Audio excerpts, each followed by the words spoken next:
everyone. Welcome to FMA Talk Live. I'm your host, Datu Tim. Hey, and PG Ties here. Welcome. It's a little technical difficulty. I had the loop button. I would say it was planned, but we know better. There you go.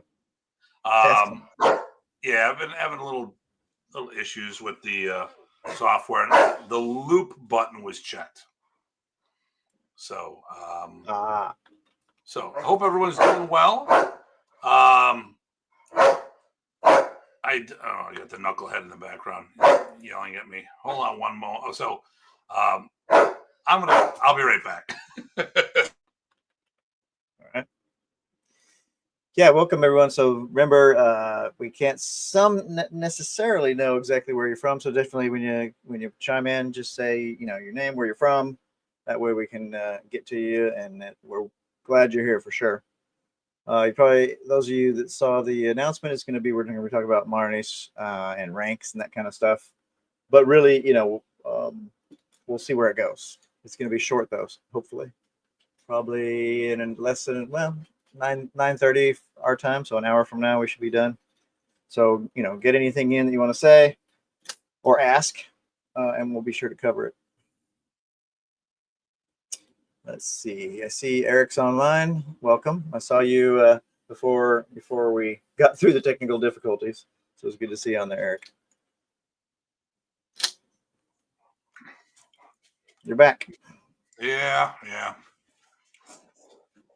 Crazy day today. So I, for those who don't know, I am the vice president of our Chamber of Commerce.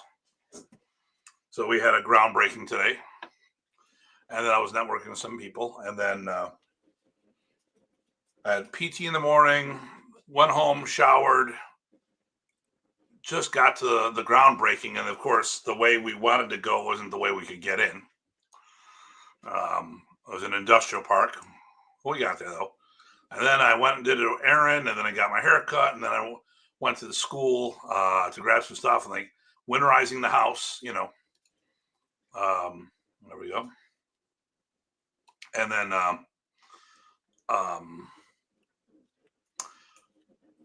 we are in the process. One of the things that took me long today is that there's a person who was I was with John Bryant. John Bryant was the first guy to offer a full-time Modern Arnis program in Buffalo. And he was my first instructor. Things didn't work out. We went in two different directions. Tried to respect him as much as I could while I was here. He's no longer with us. He passed away with liver cancer, and I owe my start to him. But I need to seek my own path.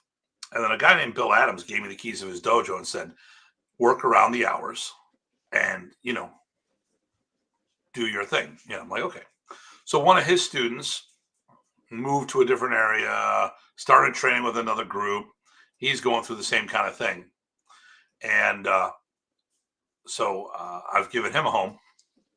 So he's got a few people that are coming with him, and a few of them showed up tonight, first night that happened. So, of course, I had to talk and stuff, So,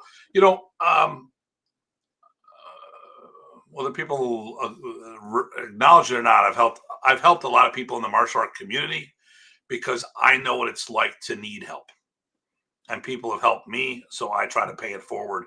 Even the people I know that can't pay it back, I'm okay with that, because I know that I'm down in my heart that I'm doing the right thing. I'll go to tournaments and judge, and I've gone to Taekwondo tournaments and judge there. And these guys don't support my events, but I had free time. I helped out. And they're like, well, why would you do this? I go, because other people who had nothing to do with me judged me back in the day. It's just perpetuating, paying it forward and, go from there.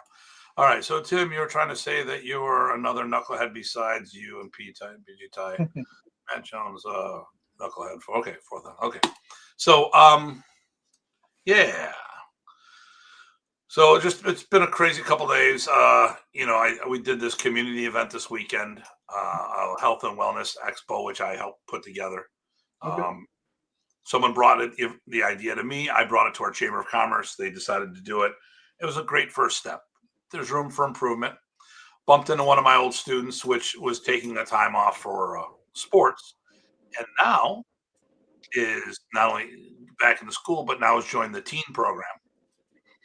First night back, and happened to know the person who was coming through the door, who was looking for a new home, and it just everyone was talking to each other and stuff. So it was good. And then, of course, I had my immersion seminar on Sunday, which we normally don't do that.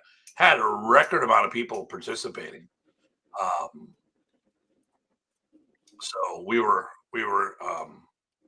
close to the 40s between the kids, adults, and the virtual. What the hell? Holy hell's a knucklehead? Well, maybe you should look in the mirror. Mr. Tom, how you doing? So, yeah, still haven't. And Matt Jones laughs. Okay, good. Haven't done the. Hey, Antonio. Nice. Hey. Haven't done. I'm glad. I love seeing these guys come back and making comments. Yep.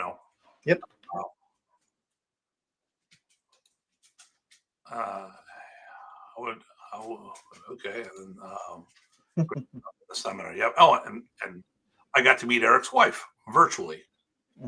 It's not a virtual wife; it's a real wife. It's not like that guy from what's it? Is it? What's the animation adult comedy that's based on spies? I can't think of it right now. I have no idea. Yeah.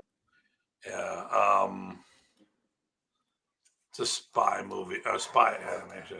Now it's gonna bug you until you remember it. Oh, I'm gonna pull it up.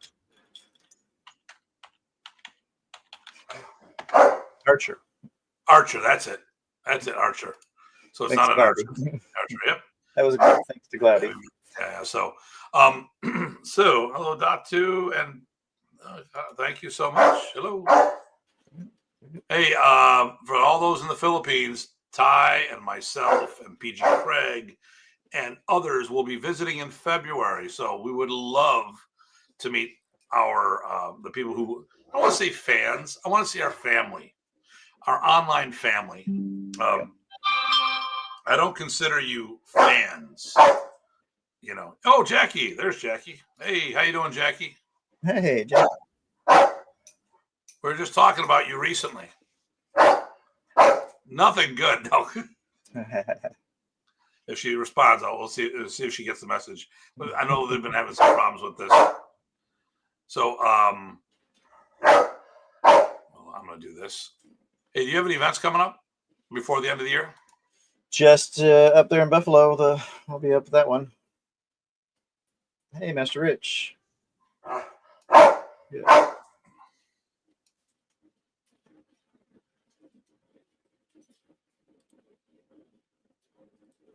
I'm waiting for the knucklehead not to not bark, but so we will. Don't know how I feel about that. Well, there's two things I want to talk about.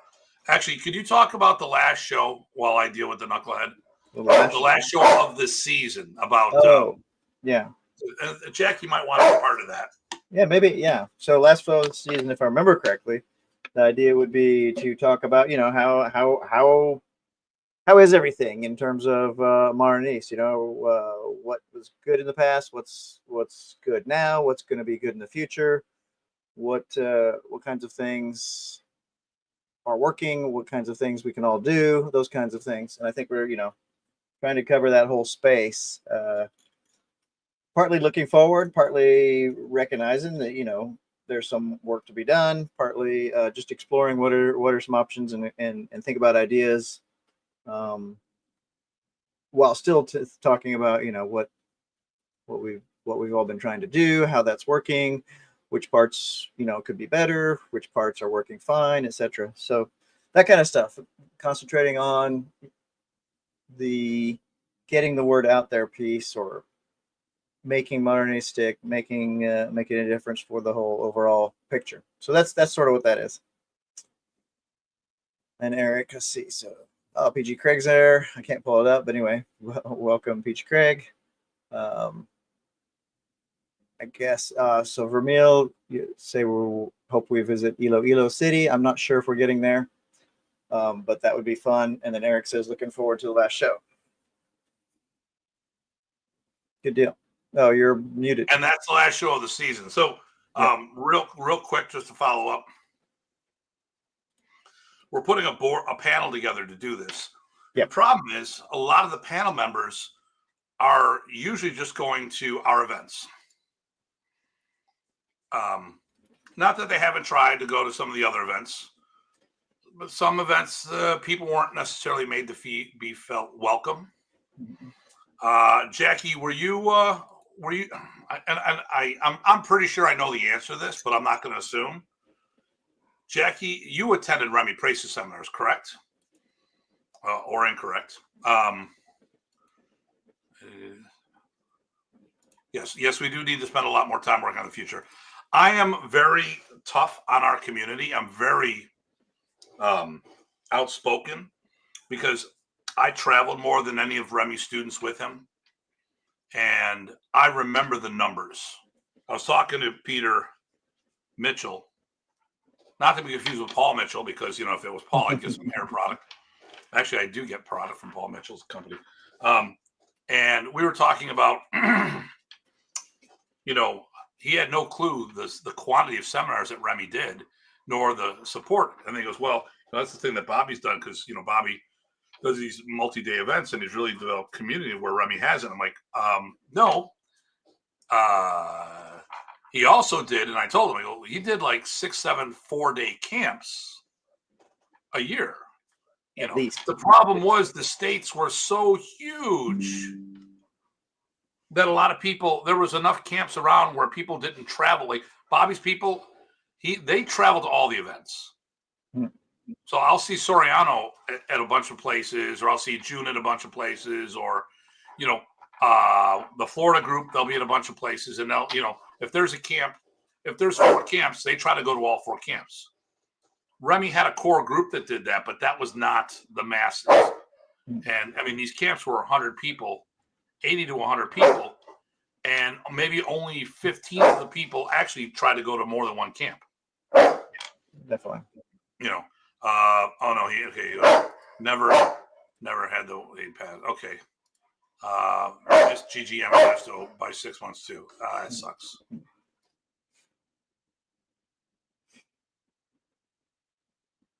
Yeah, I think that I remember that. Yeah.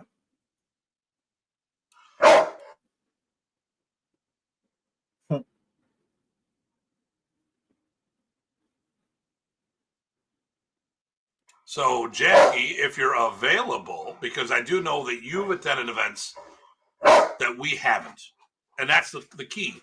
You know, if it's all WMA events, we can talk about how things are going in the WMA. I've seen some other organizations out there that are not doing as well. But I loved it. But what we're going to do is, hold on. Our last show, Joe Lennon, how you doing? Our last show for 2024 is going to be December 9th. Okay. Now, we will talk about this event. I'm going to do it right now. I'm going to pull this up on the website. I'm going to mute the dog, otherwise known as muting me as well. But could you tell people about the last event, and I will, as I bring it up for everyone to look at? Sure. Yeah, so we'll put together, let's see when it comes up here.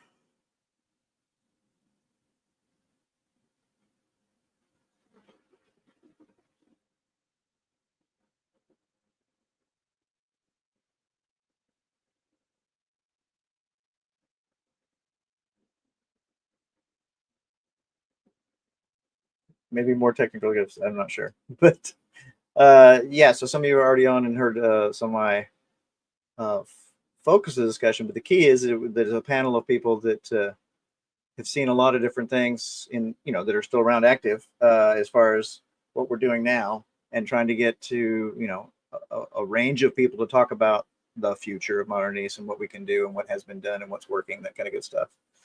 As far as the event, though, here's the last event. That'll be a couple days before that last episode, and that's the holiday seminar there at WMA up in Buffalo. I was just in Boston a couple weeks ago. Sorry.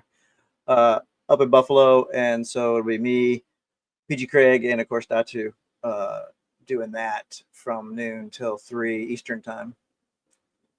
That's an annual thing, and that's free. So there'll be a limited amount, I think 50 that can attend as well online. But yeah, like before, we're going to have it shared live, and everybody's welcome to join in and celebrate the holidays with us, but with some training. So it's just a give back thing. And who knows what we're going to do? I have no idea. Maybe I'll get some suggestions. That's fine. I'm sure Tim's got a plan, and Peachy Craig always do something fun too. So that's going to be fun. That's, I think, a longer bit. I'm not sure if we're sharing the whole 3 hours or just one of the hours. But keep an eye out for that, or just come on by and do the free training there. And Eric says he signed up already. Awesome. Good deal. So yeah, use the sign up page. That would be great. Yeah. So if you go in the school section, I'm going to bring this up here. Right at the bottom is the registration link. It'll be pulling up right here. You just sign up and, oh, look at it. $0, $0. We like that $0 thing. So, but this has been a community. So we were the first. I was the first to do a virtual seminar online for martial arts, at least Filipino martial arts, if not martial arts, period.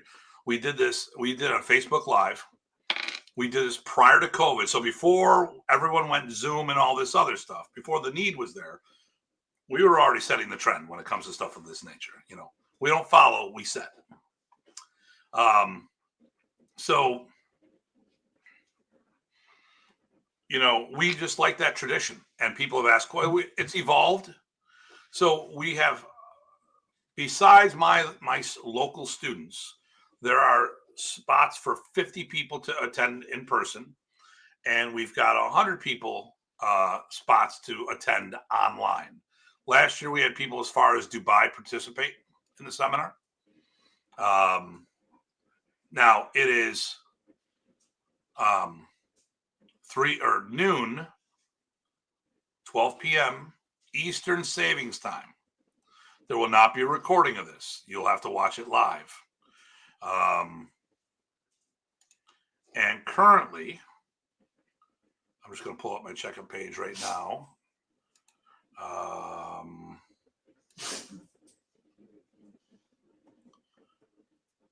30 spots have been taken of the 100 for the online. Wow. Yeah. Yeah. And I haven't even emailed this out to anybody yet. Oh, watching from Ilo. Is that Ilo? Oh, no. Ilang, Philippines. Great. Magandang umaga. We will be in Cebu, Manila, yep, and maybe and Negros in February. So I don't know how far that is from you guys, but would love to see people when we go over. But Jackie, if you're free that day, love to put you on the panel. Right now, I've got Eric, who's on, because he gives a West Coast perspective. Yep. Master Parsons and I talked about it. Didn't know if he was going to be free or not. PG Craig would love to have you on board. And of course, he's going to be in Buffalo this weekend for our next filming for the social media. Look at that. It's Tucson, Arizona. Yeehaw. Thank you, Sky. Nice to have him on again. But if you want in, Jackie, I know Eric, you said you're in for this, right? Okay, I can do it. Sure, great. I will. Oh, was that you? Yeah. So, the mic. New Hartford, Connecticut. So I'll wait for Eric. I thought Eric said he wanted to be part of this already. Come here, it's here. Yeah, well, that'd be good. I mean, it's been a while since Jackie has been on this show, I think, right? And then also certainly Eric's been a while. No, I really? think Oh, it's really? my Your first first time time? on the show. Yeah. Oh, well, that's okay. Well, that's Okay. So Eric's in, good Jackie's in. I'll deal. see if Master Parsons, if you want, and we'd love to, because he visits and interacts with a lot of people in the Detroit area in the modernist Yep. community. So I'd love to hear Yep. what that is, what that's like out there. If anyone else would like to be part of this, just message me. We got a couple weeks before it happens. That's right. I'm going to go ahead and commit for Master Parsons. Okay, so all right, so Master Parsons, your second has said that you'll be there, and of course, if you don't show up, your second will have to stand in for you. There you go. See, he already did. Good deal. Awesome. Oh, okay. There'll be a trip not Excellent. standing. Okay. Parking floor. Come here. Good deal. Come here. Yeah, no, that'll be good to have. If that Jackie's agreed, that'll be good to get her on the show finally. Yep. Good deal. So let's Probably talk good. about today's topic. Okay, so do you have any words of the day? Here's one. Don't worry. Don't worry. Oh, Don't you worry. And worry. so don't you worry is wag kang magalala. Okay. Wag So kang- wait, Craig, are you talking about to the Philippines, or are you talking about being on the show? I think he's on as far as the show goes. Yes. But yeah, for anybody who's interested in the words, I was don't worry is don't you worry literally. Wag kang mag-alala. Wag kang mag-alala. Don't you worry. Useful. Could say be happy, but right now I'm just saying that. So yeah, he was saying the show. That makes sense. Good. We'll see who else we can get on there. I think that'll be a good discussion. You do barking dog in Tagalog? I have no idea. Hindi ko alam. I don't know.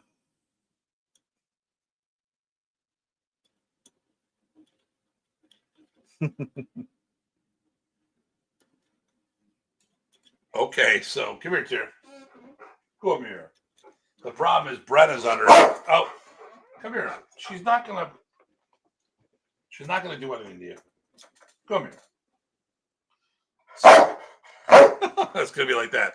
All right. So we talked about upcoming events. So the two big ones are the holiday event and then the Philippines. Right. I might go to Goldberg's too. I don't know. I haven't decided. I'm on the edge. Because I'll be in. I got to go to Texas, so that'll be my thing.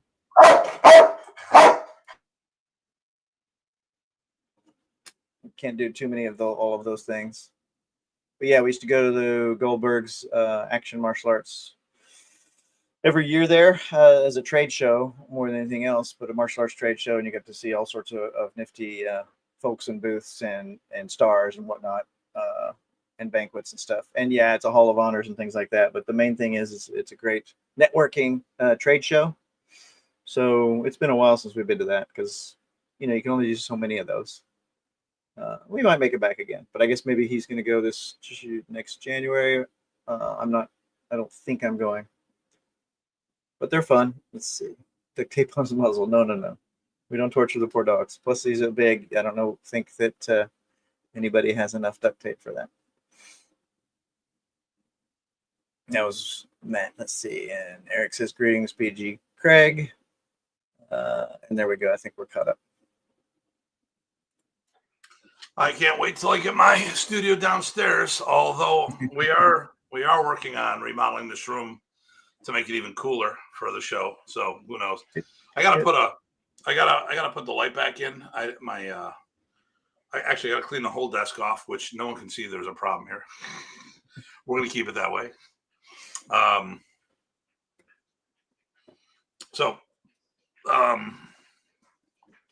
Yeah, we liked going on Goldberg's. It was more of a trade. It was because of the trade show opportunity there.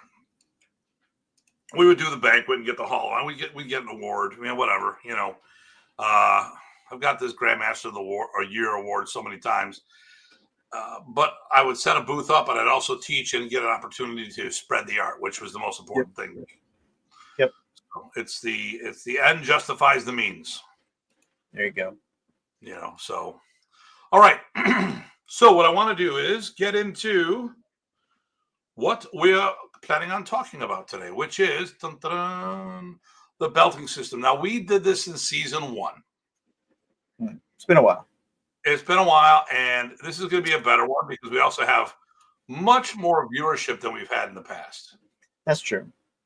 You know, and we can sort of talk about, ours as well. It's evolved slightly. So we've Jeremy Gaudette. Hey, Jeremy. Awesome. With weapons and paperwork showing secret techniques. Secret techniques. There you go. Not this one. Hey, and then Adam Deluxe Karate.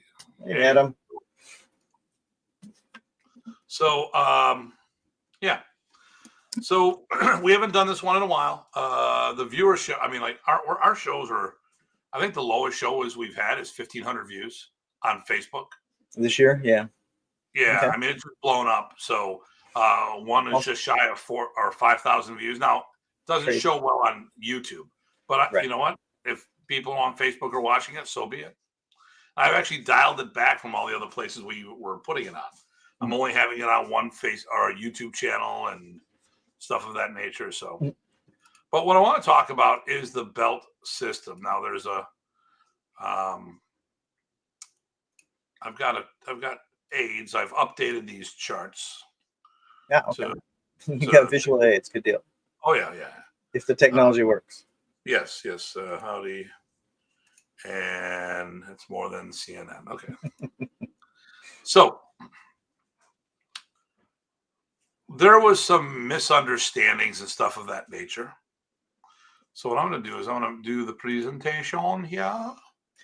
Window. Yes. And there we go. Here's the belt system. There you go.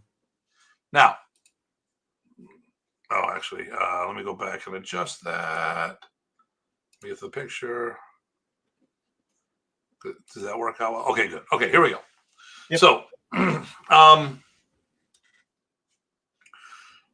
pre-black, there's 3 stages of belts. There's the Antas, there's the Lika, and then there's the Lakan/Dayan. Yep. Antas literally means level. Lika, I was told in one of the dialects by Anding de Leon, a friend of ours, meant creation. And then Lakan/Dayan was the male and female designations of the belt. Now, Lakan, to my knowledge, does not mean male itself. Let me just let's do Google Translate real quick, and I'm going to do Filipino and English, and I'm going to see if Lakan actually shows up. So Lakan shows up as walk. Right, that's the other meaning. But I mean, so the root for this one for Lakan is the same root as in lalaki, which means boy. So Lakan is along those lines, mature man, etc. But it's old. It's old. Okay, so it's more. I want to say the word ancient may not be the best word to use, but it may be the easiest thing to understand. Right. Earlier, more traditional dialect. Yeah. Okay. That's my understanding anyway. And Dayan. Oh, go ahead. Yeah, and you go on. Yeah. And Dayan, the wife of the Datu. That's the technical meaning, but yes, also it means it's the same thing in general use as the Lakan older word for a senior respected person of the female sex. So yeah. Although the idea of the Datu having multiple wives is very scary. That's right. It must be a very tough Datu. Yeah, because it'd all smack me around. That's right. Well, you'd probably need it.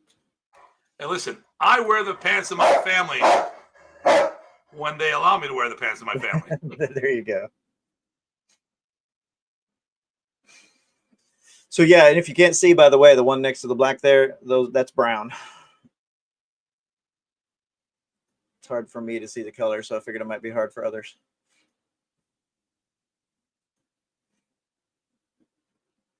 So you're mute now.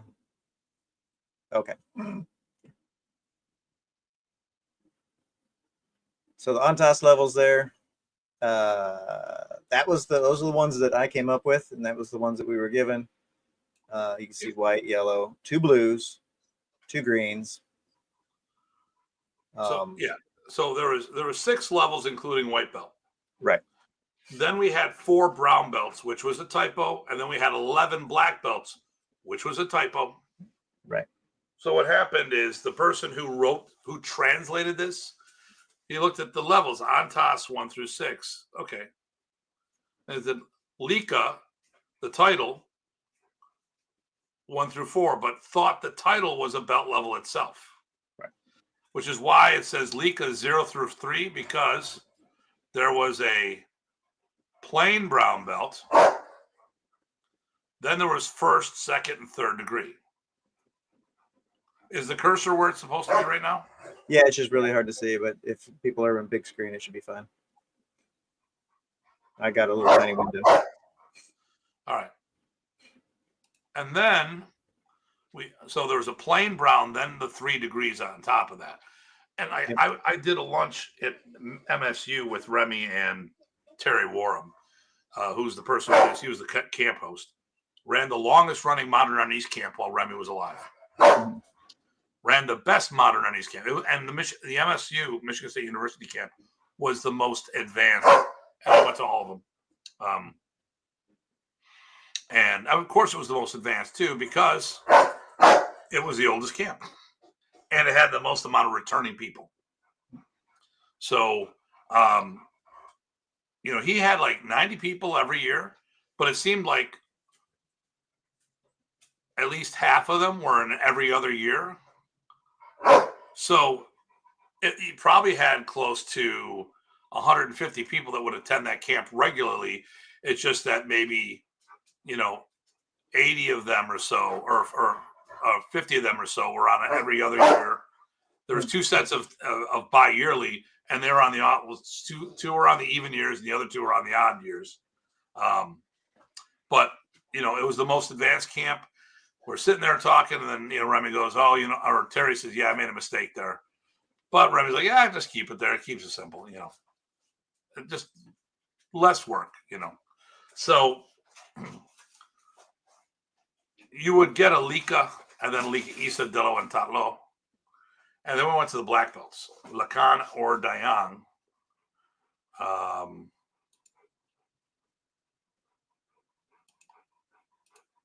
Now, Modern Arnis didn't do this portion.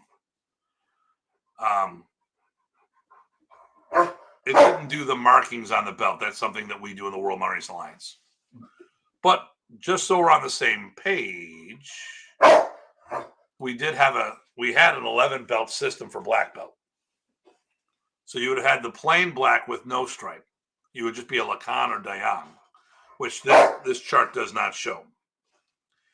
And then what you have is Isa, Dalawa, Tatlo, Apat, Lima, Anem, Pito, Waram, Siam, Sampu. So what we do is we did a combination of this in the how Ed Parker did his belts.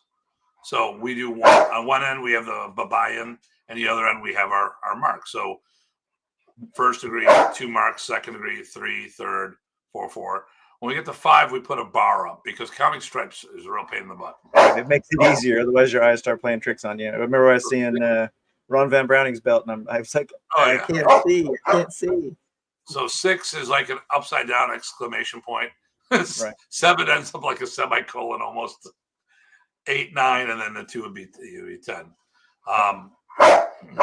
So Isa always Siampu, depending on how you pronounce that. What we did in the World Modern Arnis Alliance is I didn't like having 2 blue belts, 2 green belts, 4 brown belts. So the first thing we did is we got rid of Lika by itself, the brown belt, because it was a typo. It was admitted to be a typo. And we did the same thing for the black belt, sort of, and we'll talk about that in a minute. So the first thing I did is because I would take so I had a full-time Modern Arnis school. Or more importantly, I only had Modern Arnis students. I didn't have karate or taekwondo, so we would go to tournaments, And so as you can see, what I did is I took the first degree blue belt, which would have been here, and I turned that into orange. That's what Now we the did thing in here, our own club too, okay, by the cool. way. Yeah. Yeah. So we never changed the levels. We just changed Right. the color that represented the level.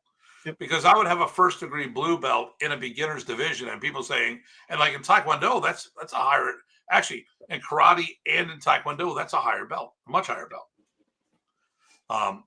Blue belt is just before red, which is the equivalent of Taekwondo's brown belt. You know, so what I did is I made sure that every belt had its own color, excluding black belt because they're all the same. So first degree blue became an orange belt. Second degree blue stayed blue. First degree green stayed green. Second green became purple. Then we have the first degree brown is a plain brown. Second degree brown is a red belt. Third degree brown is the poom belt that the Taekwondo uses. We put red on top, and when they're test ready, we flip it and we put black on top. And then we got rid of the basic black because that was huge. It was a typo, and it was a misunderstanding, and it was confusing, and we got rid of it, sort of.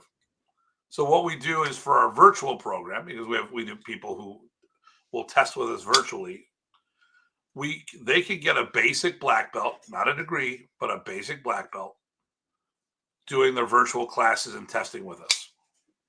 We have to ask a lot of questions and go through stuff. But to get their degrees, they have to do that hands-on in person. We've had the second person who's a full graduate from the Modern Arnis University. First graduate was Michael Werner out of Germany, and the second is Professor Talas from Rio de Janeiro, Brazil. Mm-hmm. Mm-hmm. So from there, then we put the stripes on it. It just made it easier for us to follow.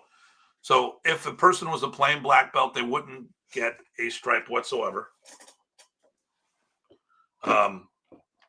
But what we would do, I said, it would just be the basic black, and then from there, what we do is, you do the degrees. So those are the numbers 1 through 10. All right, the boss brought me food, so I got to eat a little. Yeah, perfect.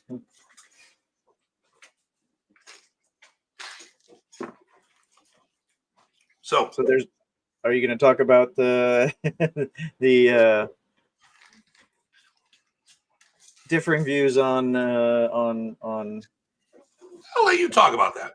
Sure, on probationary. So you'll hear sometimes that people said that, say, plain Lacan was probationary, and they said that's what always the case. I think it's easy to disprove and always, because all you're going to need is one example where it's not, but we have a lot of examples. So myself, my students, Tim, his students, we all went through Lacan, which is the 0th, and it was a full up black belt, and we got to wear the black belt, and we're supposed to teach and all that kind of good stuff. So my idea is that doesn't work out, but yeah, so probationary sometimes happened, and that meant you needed to come back and show enough progress to continue, which means there was a time limit. And early ones, there was always a time limit, but sometimes they didn't put it on. But for probationary, they always did. But again, nothing was guaranteed probationary. And there was the same thing for Brown 0, although I didn't see that as much at all. So let's talk about that word probationary. Let's really deal with this here. Every rank could be probationary. Sure. You want to take it that way? Yep. Well, okay. So it was. So first of all, a probationary black belt. So this is what happened at the Michigan camps. Mm. And here's the problem: when someone says, "Well, it didn't happen at my camp," well, maybe you should do your research. Right. So at the Michigan camp, the year I got my black belt, a bunch of people got probationary Lacan, and they were supposed to wear the 3rd degree brown. I was told to wear Lacan. I was given Lacan and told to just wear the black belt. Right. I specifically asked Remy, you said Lacan, not probationary.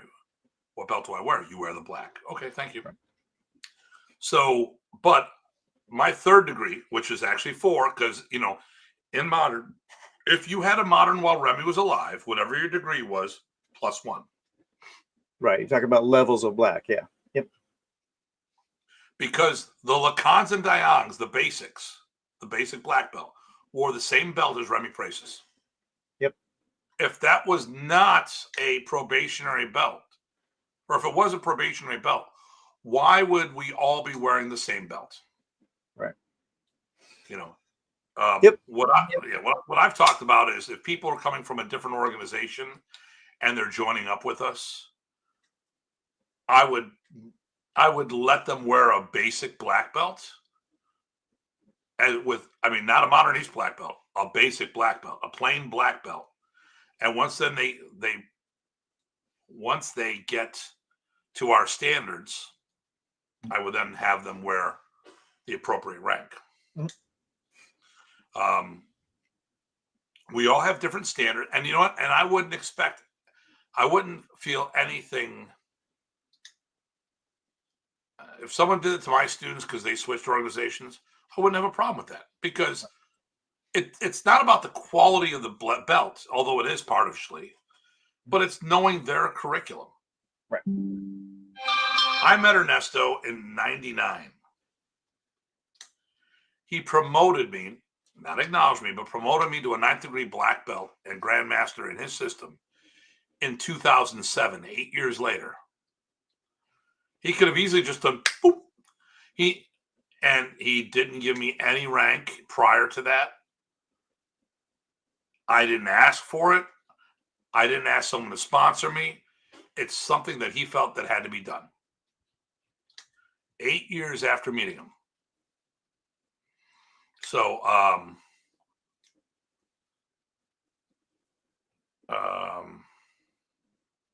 yeah. So, okay. But all the belts were the same. Any belt could get a probationary. The bunch of us tested in Buffalo. There was 4 Lacans, one of which was probationary. My 3rd degree black belt, or 4th level black belt, I insisted on testing. And the reason why I did this, and it's funny, the reason validated itself years later when Ty and I first met, or the second time that we met. Remy and I had a very close relationship, and people were jealous of it. And I didn't want anyone to say that I was ranked up because of my relationship with Remy. I wanted the rank because I wanted my rank to represent my ability and knowledge, not my closeness to Remy as a person. So I told my students I would test whenever there's an opportunity. I will physically test to set the example and prove that I have the goods, because there's too many naysayers. And too many people over the years have kind of surprised Ty and I, we've talked about. There's a quantity of people that tested for their black belt and then never tested again, yet they're walking around with 4th and 5th degree black belts from Remy Presas. And it's Remy's place to do that. Okay. But I'm surprised that the mindset was, well, we tested for our first black belt, Lacan or Dion. We shouldn't have to test anymore. But like the Michigan crew, they tested, they continued. I mean, I tested with Jay Spiro. She and I tested side by side for our 4th degree black belts together. Yep. And we tested for multiple degrees in Texas as well at all the various camps.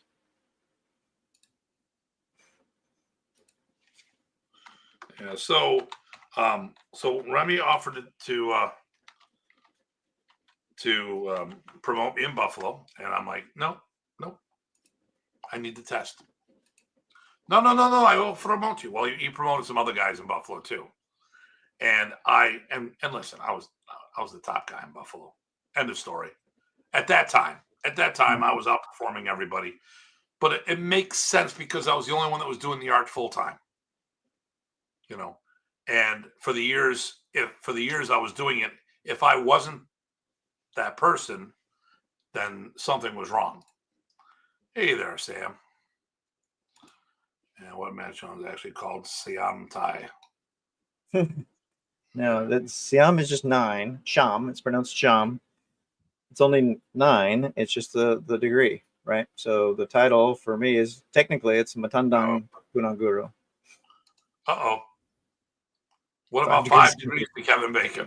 There you go. Well, nobody can have that ranking, but I thought it was 6 degrees of separation. I knew a guy from Buffalo named Bill. Is there a joke there? Or are you going to tell me about Bill Adams, who I used to teach out of his club? There you go. Maybe it was that. Okay. So I then went to Michigan camp and I tested, and people were amazed by my test, which is good. I needed to do that.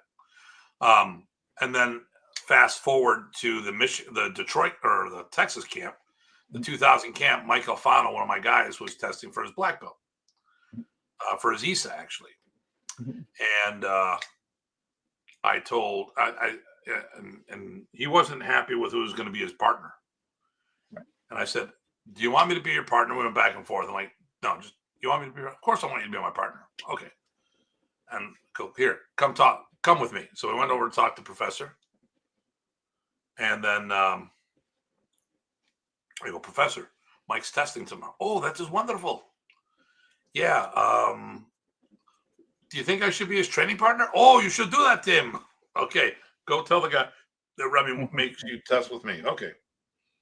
And then after the test, this person in question went up to Mike, complimented Mike on how good he did. And then he goes, "Oh my God, we didn't know that Tim was that good. We thought he was a political black belt." I'm like, first of all, the person who said that, thinking, you didn't know how good I was. You thought I was political. I mean, you're the last person in the world to be, like you should know what quality is. So, but I remember that. I was there, although I don't remember Mike, but I do remember that whole setup. So, yes and no, Bernard. I do the same colors, but I put a black stripe down the middle. So what happens is it designates an adult belts, colored belts, are just the brown or green or whatever it is. The junior belts have a black. So first of all, we have 3 age groups. We have the 4 to 6 year olds. So they get a white belt with a color stripe down the middle. So the last belt is a white belt with a black stripe. They are not black belts. they just hit that last level. Once they get that black stripe down the middle, they've graduated from the Little Arnis Federation program, and now they're in the junior program. So all the junior programs are color belts with a black stripe down the middle, showing where they are in the progression. When they become a junior black belt, which is nowhere near the same quantity of material, it's a black belt with a white stripe down the middle. And it says that basically for competition, they're black belts. For martial sport, they're black belts the rest of their lives for like open martial art tournaments, not for grappling, because obviously that's not what it's in. So the black represents that they've graduated from the kids program. The stripe down the middle represents how much of the adult program they've fully completed. So it's a white belt. Usually, and then you go black belt yellow, black belt orange, so on and so forth. Usually what happens when the kids get in the adult curriculum, they skip the yellow belt test. They do the yellow belt test along with the orange belt test at the same time. In some cases, they even do their blue belt test all at the same time. But if it's a black belt with a color stripe down the middle, the color stripe tells you how far they've gotten through the adult curriculum. Right. Well, we should also probably mention, I don't know if he's asking for currently in the WMA, that's the WMA answer. And then also what was happening when Remy was alive. I never saw a differentiation between the ranks for kids, although there were not a whole lot of kids, at least at the camps and seminars I was at. But I didn't see a differentiation. It was the same setup for kids and adults. Buffalo Bill. There we go. Okay. The lotion. Lotion on. Okay, there we go. Okay. All right, here we go. And Tim was a political black belt. What kind of bullshit is that? I'm guessing the guy said, who was kind of said, well, Well, this was before social media, so if you hadn't seen you, I guess you would just heard of you, because we did hear of you, but we hadn't seen you and met you. Right. So, I mean, there was Ty and I. So, most people didn't hear of any of each other because we didn't have that stuff. The good Right. thing was Ty and I were both on a Scream and Digest. And there was a couple and Rec Martial Arts or whatever the Right. Rec Martial There's Arts. a couple places, and I was hosting Remy. Yep. So my and name Eric would mentioned you to me too. Yeah, Eric. Well, there's the common person, and that's why you knew me more than anything else, because your teacher talked about me. So there we go. Yep. Okay, so Master Ty, what would you need to? And then it stops with. I guess I would need to know the rest of the question. Yeah, there we go. So what's the Antonio? What's the question, man? There you go. I get you, Antonio.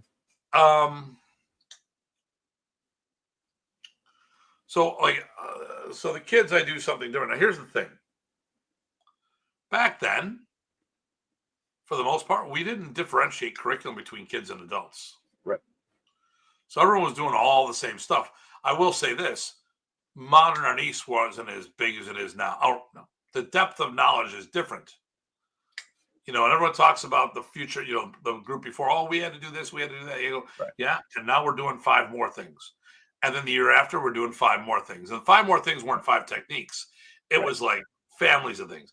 And it kept growing and growing. So, there are some people out there that made some comments. I'll bring that up in a moment, Antonio. There was people that made some comments that the art wasn't that much. Well, Abun Bayet with the Garamond system, he actually talked about how when Remy first taught in the school system, it was very upright, very regimented. And then later when he got to the States, he was flowing. Well, it was who he was teaching. With the kids in the school system, they weren't skilled. It was a PE class. How much effort they put into it. Now the kids, like the ones that are competing, put a phenomenal amount in, but you had to keep it very ABC because of the quantity of people you're doing. And eventually it evolved, but the person who made these comments is like, well, my people do a lot more. Well, good for you. Mm-hmm. Remy's trying to encourage you, and now look how much it's grown. Here's my question. Have what you talked about have grown or evolved at all, or did it just stay locked where it was? So you have some questions. Would you do belt promotions in your Sunday class? I would. I can promote. What I try to do is I still follow my old idea, is that I'm fine if people, and I don't give them out. So if people are warranted a promotion, then I would sponsor them and promote them to color belts. And I prefer that if people are going for black, that they were seen in person by the organization at a camp, which is the way I came up, which is what I even do for my Kung Fu students. I have them at least, they test for blacks at the home school in Houston, if they can. If they can't, that's eventually we can work out a way to where it's good. But yes, I can promote. It's not prioritized because we're only 1 day a week, so it's really focusing on material more than anything else. You don't really have time to run tests and miss a whole day of training. But occasionally, yes. It's too long of an answer, sorry, but yes. That's the short answer. So Bernard, basically our curriculum is every 3 months. So providing they're hitting the class, but a lot of kids take themselves out because they do other activities. They only go 1 day a week or all this other stuff. So it takes about 3 years to get your junior. Here's the nice thing. All my junior black belts that have become adult black belts have been with me for about 8 years at a minimum. Mm-hmm. And when they go on the floor, they usually are outperforming some of the adults. Right. They're usually, when they go out on the floor, when they're testing for their adult belt, they are usually not the weak link out there. Right. No, it's a good progression. And I like that you kind of have them go through sort of waves of growth if they've been in there since the beginning, which is great. Yeah. But Bernard's not wrong. The parents want, their kid to be promoted every time they possibly of course, can. It's your parent. It's your kid. You want them to be the best, Right. Some are pretty tough. I've had some they're not ready. Don't let them test. but it puts a weird stress on things with parents thinking that the promotion is what makes you the best, when really it's the understanding and the ability to do the material. Hey, Mr. Miyagi, what belt are you? There you go. Daniel-san, JC Petty.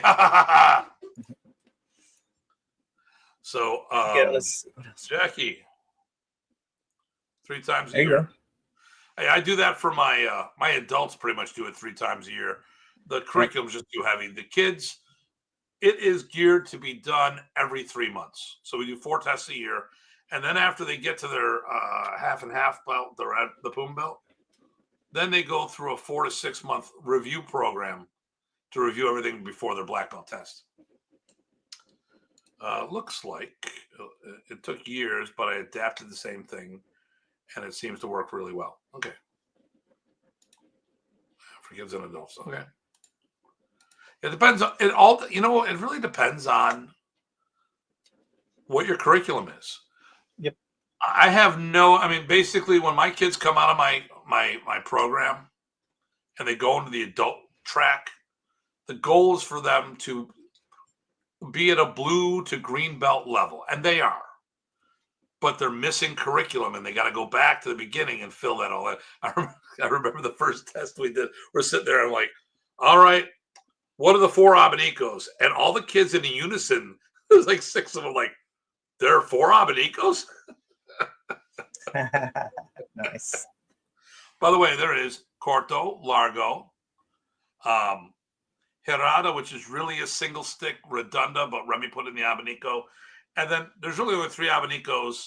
Well, actually 2 abanicos, especially move. And then the double action abanico is a combination. It's not as particular, but Corto abanico, Largo abanico. If you want to count the Herada, there's the 3. And the double action abanico is a combination. I do 2 Cortos with a Herada. And good idea. Good. All right, good idea. Real question is, how long? 2 days a week, 48 weeks. How many years to take? Okay, so normal people don't become black belts. Okay, so only abnormal people. Only abnormal. There you go. So my goal, if we're talking an adult curriculum, I want them ready within 3 years. Now, we have retooled our curriculum multiple times. And here's the thing. Every time we retool this, because we found a lot of times the system has been very front heavy. And what I try to do is look at it this way. Is that the same amount of curriculum that it takes to become a 5th degree black belt? Because we have written curriculum all the way up to 5th degree black belt. So the question here is, when we do this, I said, all right, 5th degree is Punong Guro and master with us. Okay. So is it still the same standard to get there? To me, a black belt is just an advanced beginner. And sometimes we put too much emphasis on that. And I get it. Before, when you had people, karate people that learned the entire system within 8 to 16 months and then come back to the States from Okinawa and open up karate schools, they made people wait extra time, even though they didn't. And people will try to say that the military were highly disciplined people training with highly disciplined instructors. Well, that's bullshit, because if you know anyone in the military, when they're off duty, they're highly disciplined and getting drunk or blowing off steam. Okay. I'm not saying that all the time. And I guarantee you that if we saw those people today, now it was a tougher time back then, and people, not men, people were a harder breed back in the 40s and the 50s and the 60s. That era was a much harder breed of people. We worked harder for our money. Plenty of laborers working in steel plants, automotive plants, factory jobs like there's no tomorrow. People who really worked hard to earn for their family. We don't have the same amount of, we have a lot of tech jobs today that may be mentally and emotionally exhausting. Can you relate to that, Ty? But physically, not physically demanding, although that mental and emotional exhaustion could actually take a physical toll on people. So I would say the older black belts were much tougher. I mean, I'll guarantee you, look at some of the old fight footage. They weren't, and the way they fought in karate tournaments, you would think they were in the UFC with some of the shit you would see. But this was before the UFC. And of course, because there's not a lot of footage of that stuff because everyone didn't have smartphones back in the 60s, 70s, and 80s, that people forgot how tough it was back then. So let me see here. What do you mean front heavy? That was what made way too much material before black belt. Too much of an emphasis. And because here's what happens. I'll tell you, this happens a lot of karate. This is the problem with Buffalo, why Taekwondo came in. But even Taekwondo has the same damn problem. You become a black belt in Taekwondo or karate. It's time to get your second degree. What do? You learn, wait for it, a kata. There we go. A kata. Not 10 katas, not 5 katas, not 3 katas. You learn 1 kata. And, oh, by the way, you need to teach. Oh, my God, that's amazing. I'll learn so much. Great. So you get your second degree. Now it's time to work for your third degree. Ty, you know what you're going to have to do for your third degree? Learn a form. You learn your next form, and you do even more teaching. There you go. This will make you such a better person. So now you're doing like 5 classes a week. Now you might be doing 10 classes a week. And it just keeps going and going and going. So a lot of times, most of the stuff was learned long before black because most people didn't have anything. They didn't go back to Japan. We didn't have videos back then. We didn't have shit. So they came over. I mean, if anyone opened up a school today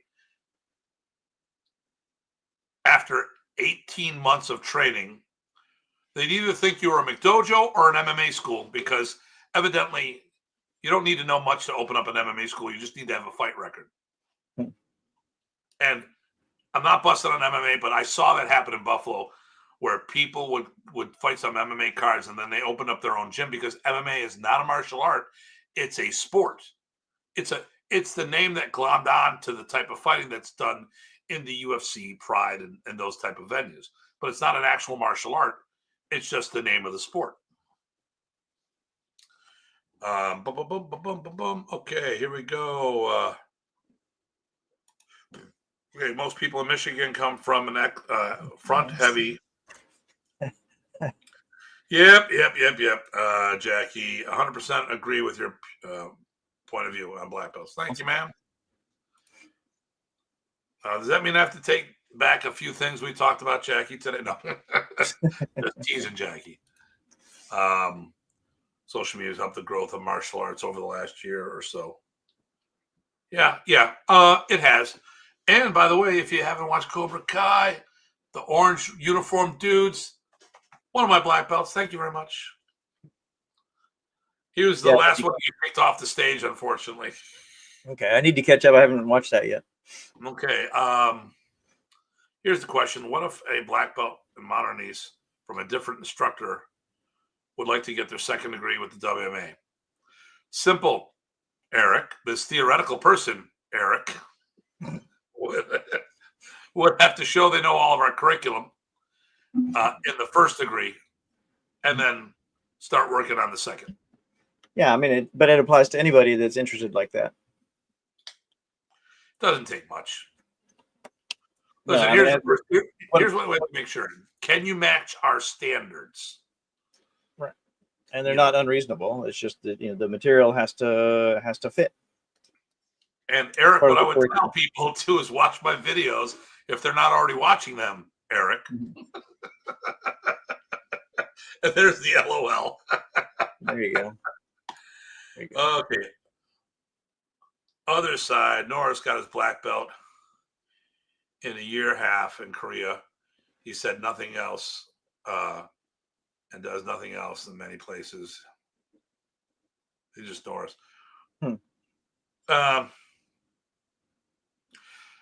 Norris did his work afterwards. You know, it was a different standard back then, you know. I mean, and Norris has done a lot since. Mm-hmm. And Master Cam. Yeah. Oh, well. Felix is on that. I thought I saw him on the show. I just don't know where he was. Oh, wow. Cool. Okay. Thus the immersion seminars. Exactly. Yep. I did and that. Speaking of Eric's question, yeah, Jackie did that. Yep. Jackie did that. Came from a different lineage. And I was doing camps in Texas. We laid. I mean, Jackie had been going to my seminars as long as I've been going down there. I think almost Jackie's been attending the seminars, did the online stuff with periodically when the schedule lined up. Yep. Gave her the written curriculum, which I'm assuming no one had that no one else. It was a fairly decent codified curriculum that was written that you could actually access the curriculum from, and then test the first, second degree in 2019. Yep. That was a good long day. day. She got promoted, and then COVID. I think she was the catalyst for COVID. Could be. That I'm pretty sure. Typhoid Mary here. Yep, pretty much. Nice. Jackie, you should come on the show more often. So that's the problem with a lot of systems. People get front heavy where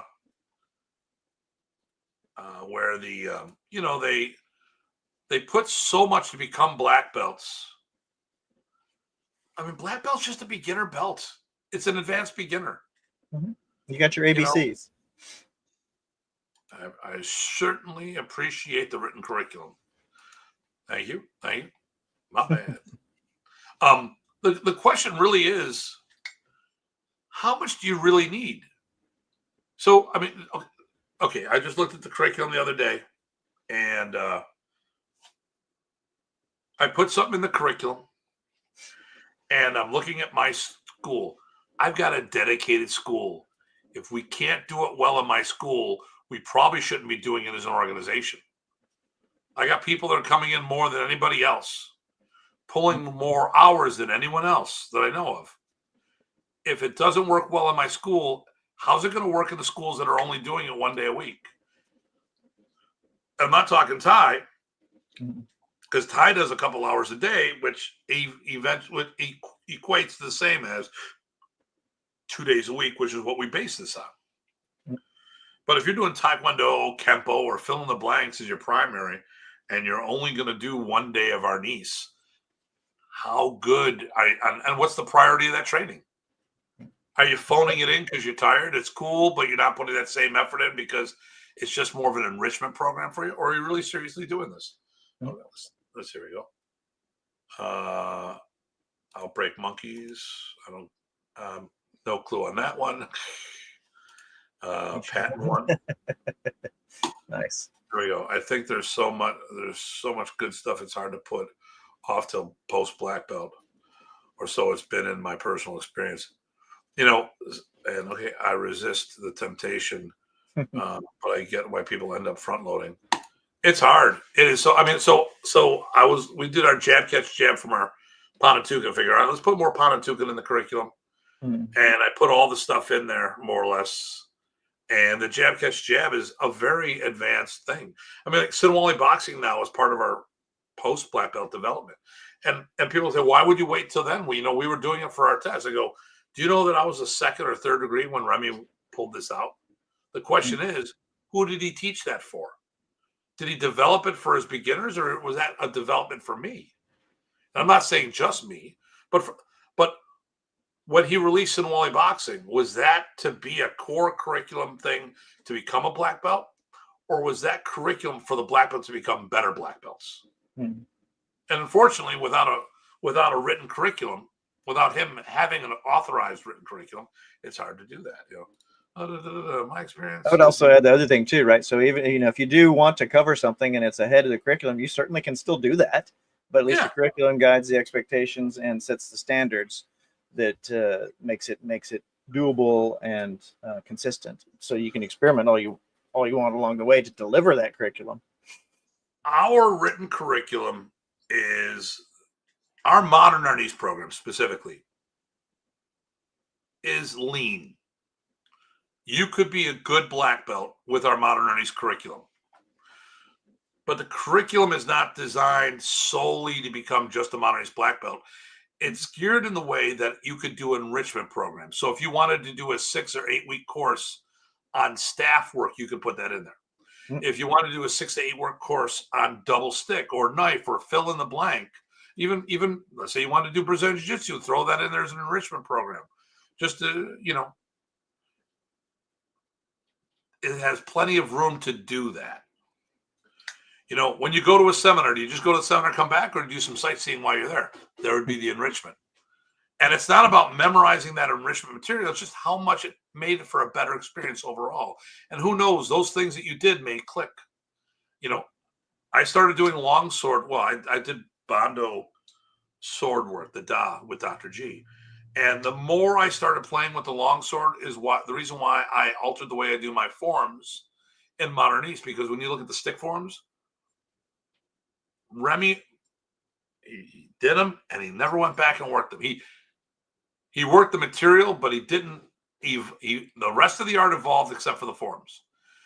And had I been doing this experimentation prior, I probably would have pitched redoing the forms, because if you do the stick forms, many occasions, if you had a machete in your hand or a bolo, there's a good chance you would take your leg.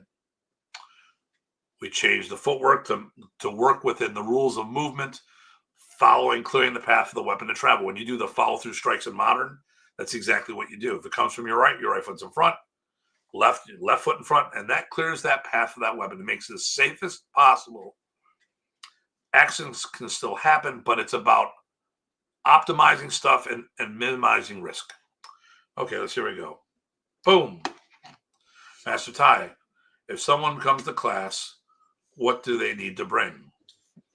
That's easy. Pound of 50s. Pound of 50s is good. There you go. Well, that's not for him. It's for my advertising fee. If he gets go. a student out of this, you got to give me a pound of it. Very good. Really, I mean, at first, if you don't have sticks already, you can certainly borrow some. But you need to get your own sticks. That way, you can work on things and things like that. But I have pairs people can buy. Other than that, nothing at first. We use training knives sometimes. We use training blade, training swords, those kinds of things. But at first, a pair of sticks would be great. Other than that, comfortable clothes. There you go. So,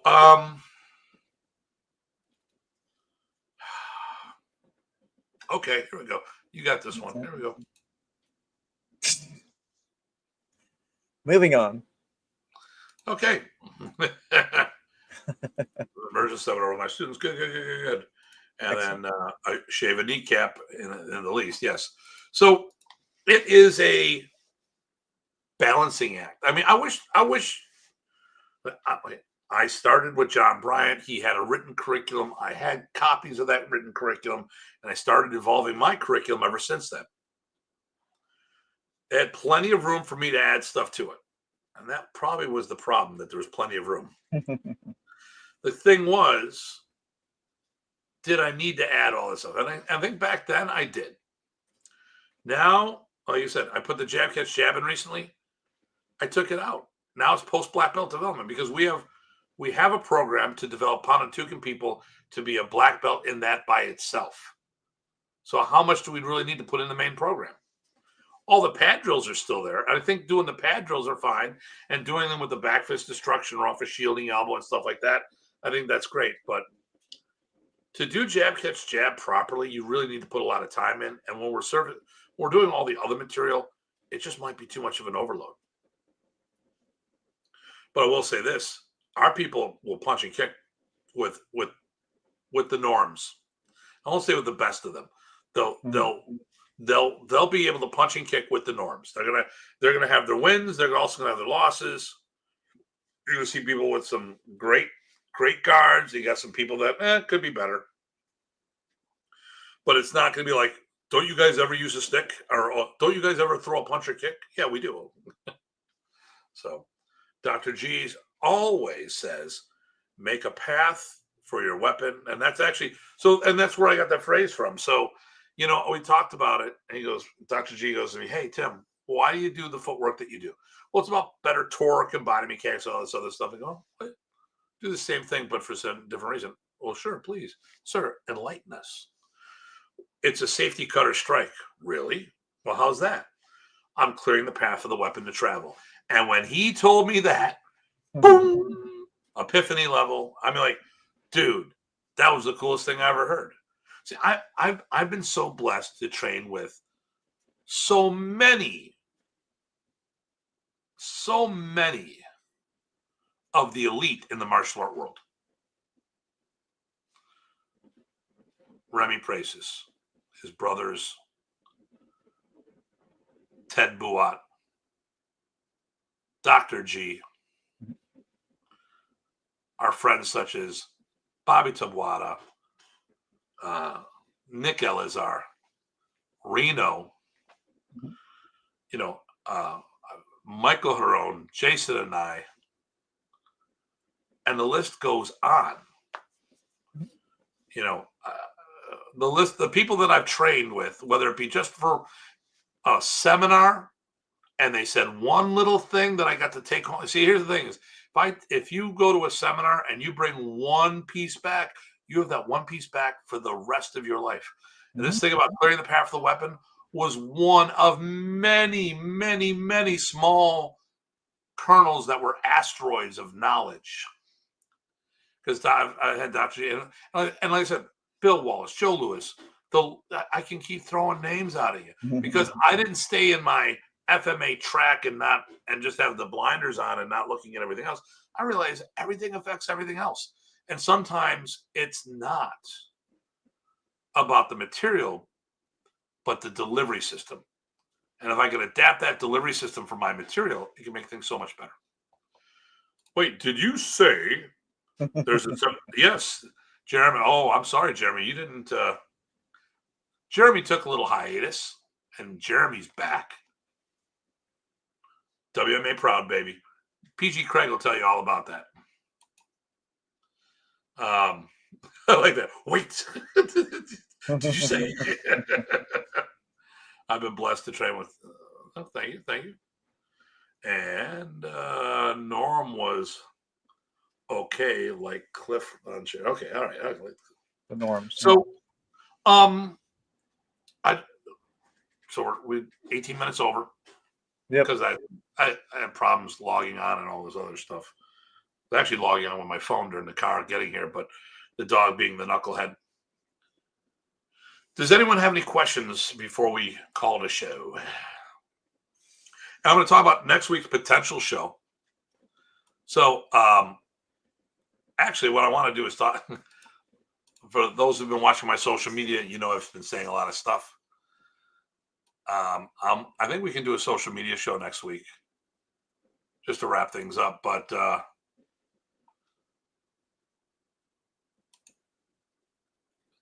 Sam, do I have to send you a check now? Oh, my camera's going cocoa. It's doing its thing. Oh, there we go. Okay, good. All right. Yeah. Oh.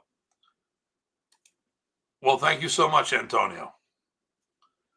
And hey, Antonio, you're an example of our family here contributing to the show. Everyone who makes comments here. Yep. You're all making the show better, including Mud and Matt, trying to be the comedians. The key word in that phrase was trying. So, sure, okay, cool. Social media this way, okay. I'll see you soon. They're very good. And then Matt, yes, I have. Does PG Tie have Iron Palm body Northern Manitoba system. And do you have iron palm in your system? No, it's not technically there. I've done a little of that training, but no, it's not technically in this one. It's more of a, well, it's in everything a little bit. Whether or not it's done specifically is rare. It's more common in Southern styles. Okay. So here's what I'm going to say for next week's show. My camera's getting all goofy again.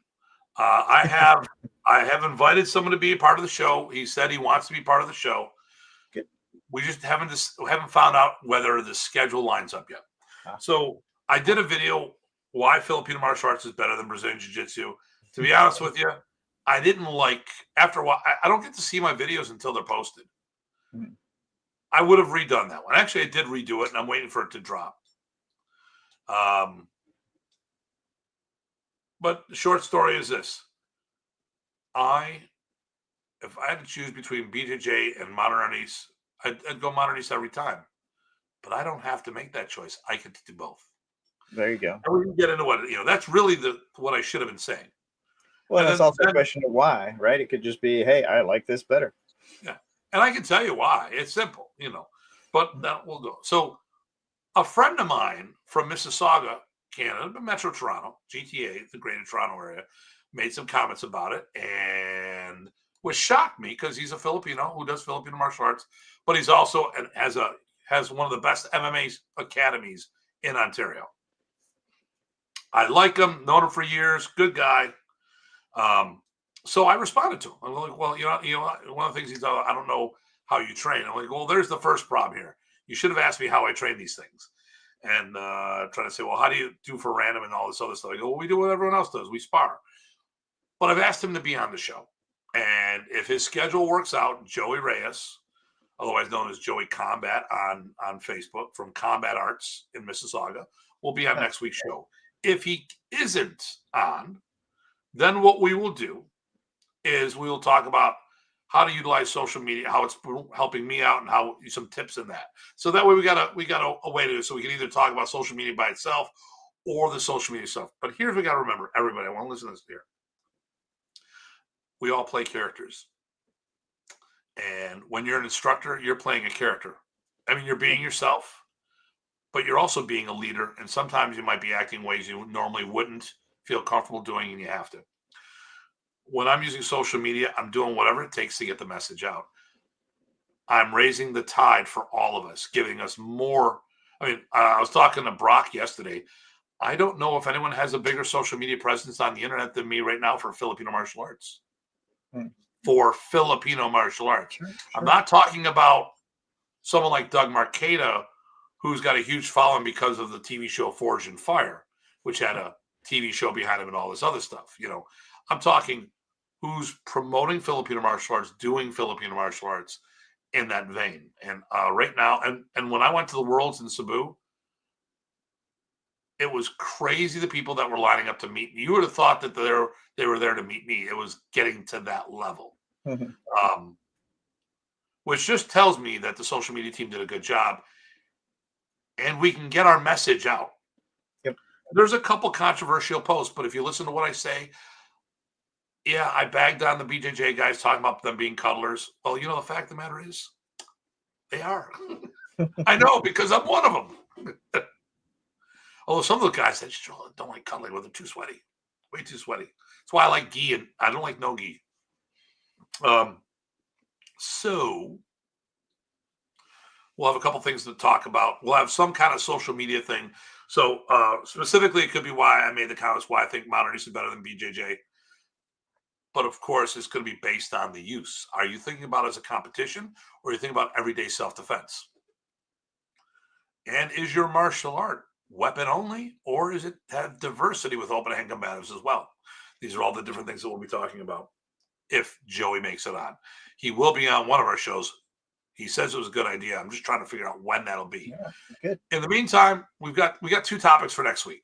And then, of course, December 7th, when that hits, we will do our show about what the state of what the year. I want to make it a yearly thing. What's the current state of Modern Arnis? Have we gotten worse? Have we gotten better? have we stayed the same from the previous year? But first, this show will talk about the metric. What happened after Remy? I think we went down. And are we on the road of recovery? Or are we treading water? Or have we gotten worse? And these are topics we talk about as a whole. We all give our opinion, and we don't all have to like each other's opinion, long as we can respect each other to have the right to have their own opinion. Okay? So, how does that sound, Ty? That sounds fun. Yep, let's do it. Okay, so here we go. Guys in college, nickname was Iron Palm. Okay. It's true, though. Modernists will win almost every time. If we're training properly, I would back that up. Okay. PG Craig says this is the script. Forgot to message you. This Presas our new script is what my tattoo is. Okay, cool. I had a guy tell me that my script was wrong, but I think it's the brush stroke that he's looking at, not necessarily. And Craig has the same thing, and that's the same as mine. I just have a different brush stroke on the babayan. And restrump the groin. Very good. Christmas gift. I'm a huge on a tic-tac shirt. Okay, listen, go to the website, worldmodernarnis.com or wmrnis.com. Sign up for the free class. It is at noon, December 7th, goes to 3 o'clock. PG Craig, PG Ty, and myself will be teaching. It will not be recorded. It'll only be live. Feel free to share with everyone. If you make it to Buffalo, we are doing a Christmas party afterwards. And listen, you don't do Christmas, just join the celebration. If it's Kwanzaa, if it's Hanukkah, if it's Festivus, because you always got to have your days of Festivus.